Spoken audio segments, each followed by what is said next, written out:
Hey YouTube, this is Dean making another vid. If you like my content, please consider hitting the like button. Also, please consider subscribing, as it is very much appreciated.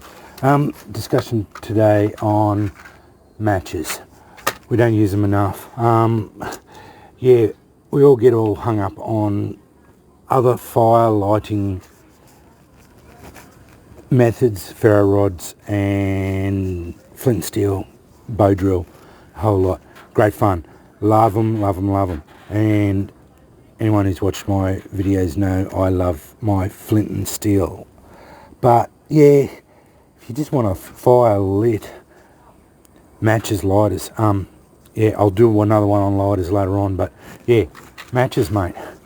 There's a reason why they are so good, is because they're so easy. You can go up to the stupid ones, the Titans. These are the Titan, UCO Titan. They're ridiculous. I put a bit of, I think they might have come with a bit of cotton wool on the top there just to stop them from rattling. I won't light one up because they're too expensive to burn off.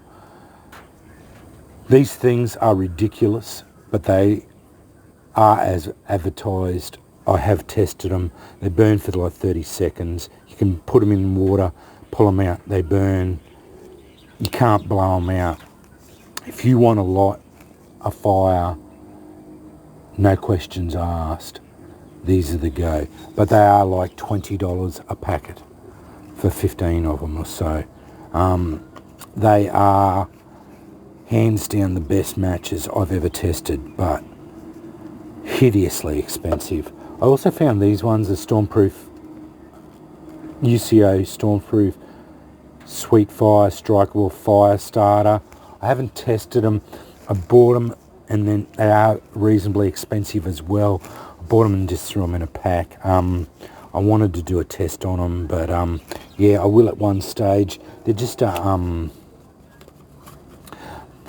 those little fire lighters, individually wrapped. If I can get one out.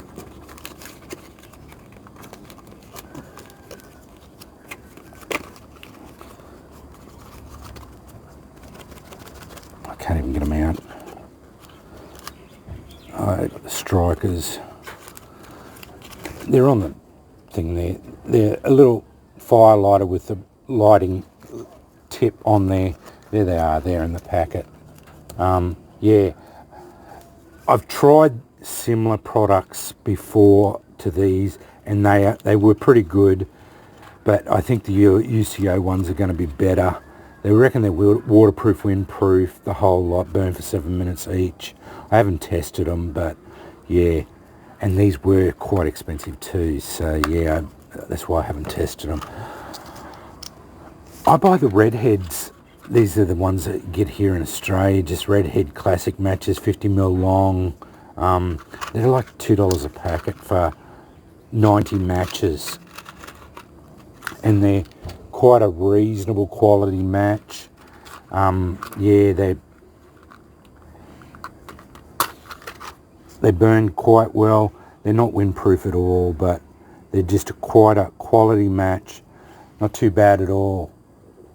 Just for as far as matches go, they're pretty good quality match. So yeah, they're not a bad match at all, and that's why I don't mind these ones. I buy a couple of packets at a time. That does me all right.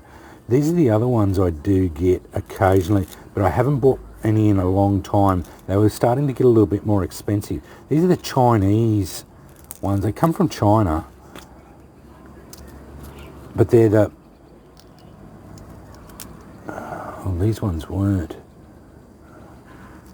I should have looked at them. Okay, well this could be, yeah. Well, I've buggered that up completely. I should have checked that before I did. But I have been buying these ones. They come in the same container, but they market them as Chinese windproof matches, and they have the extended match part. The phosphorus bit is all the way down here, and they burn for a little bit longer. But they were really cheap at one stage there for a while, but they come in these plastic containers, and I ended up I was buying them there, and they were like $1. Oh, sorry, 50 cents a packet or something. But anyway, I was buying them there, but then they started getting up more expensive. They went to $1 a packet, and then they were $2 a packet, and you could, and some of them were getting even more and more expensive.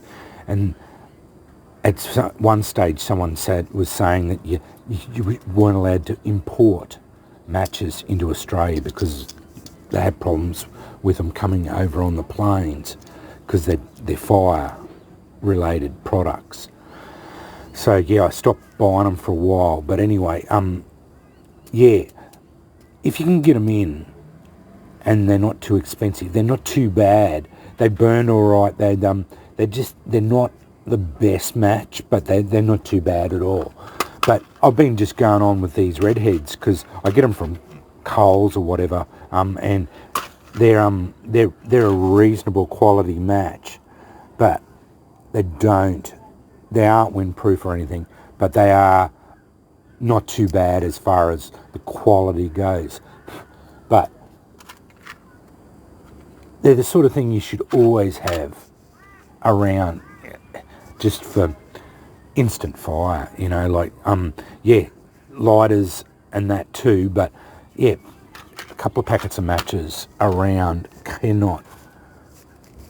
will save the day if they're in your kit. Fair enough. Wrap them up in a Ziploc bag, double Ziploc bag, just to make sure that they're waterproof. You can dip them in wax and all that, go to that trouble if you want to make them waterproof, or I think these are about $30 now, $20 plus $10 in shipping. So I think they are about $30 a packet. But yeah, if you want to make sure that you have 10, I think, or 12 matches that are guaranteed to light a fire, you can go that route. But yeah, and they come in the really good little plastic container that's waterproof and everything. That's a really good way of just throw that in your kit, and you're guaranteed to have a couple of fires sorted out. But yeah, they're another good option too, just to a packet wrapped up in a couple of Ziploc bags and throw them in there as well. They do degrade, then they're not really good. If they get wet, the packets are buggered, and the matches are pretty well useless unless they're waterproofed. I don't get Strike Anywhere matches because I can't get them here in Australia. They don't sell them. They're almost impossible to get, and you can buy them from America, but as I said, trying to get them imported, the shipping will kill you. You can get them imported, but they put it in a ridiculous amount of shipping on them, and one packet of matches will cost you $100 to get a packet of Strike Anywhere matches. I do have a couple of them. I bought them before they started putting restrictions on them, and they're okay, but they just don't like them because of the dangers that they pose for people who can strike them anywhere. They just don't like the idea of them. You can make them. I've seen the things on YouTube about how to make them, but I've never worried about trying to make them myself. But yeah, just thought, just a bit of a ramble about matches. Yeah, just it's good to revisit these things, and yeah, I think people don't talk about these things enough, and I think we should all revisit them every so often. And certainly, yeah, the old matches are a staple for a reason. Everyone should be carrying them around, or should have them in your packs, and yeah, just that. And while I do understand that these are a ridiculous amount of price, they are so good that I could easily justify having the price of at least one or two of them. Like put one of them in your pack, and the UCO Titans, that good. I was so impressed by them. I only burnt one or two of them off because they're just so expensive. But yeah, the testing on, you put them in water and pull them out and they're still light, you know, like they're almost a little flare, how good they are. But anyway, I'll cut this off before it's too long. Thanks for watching.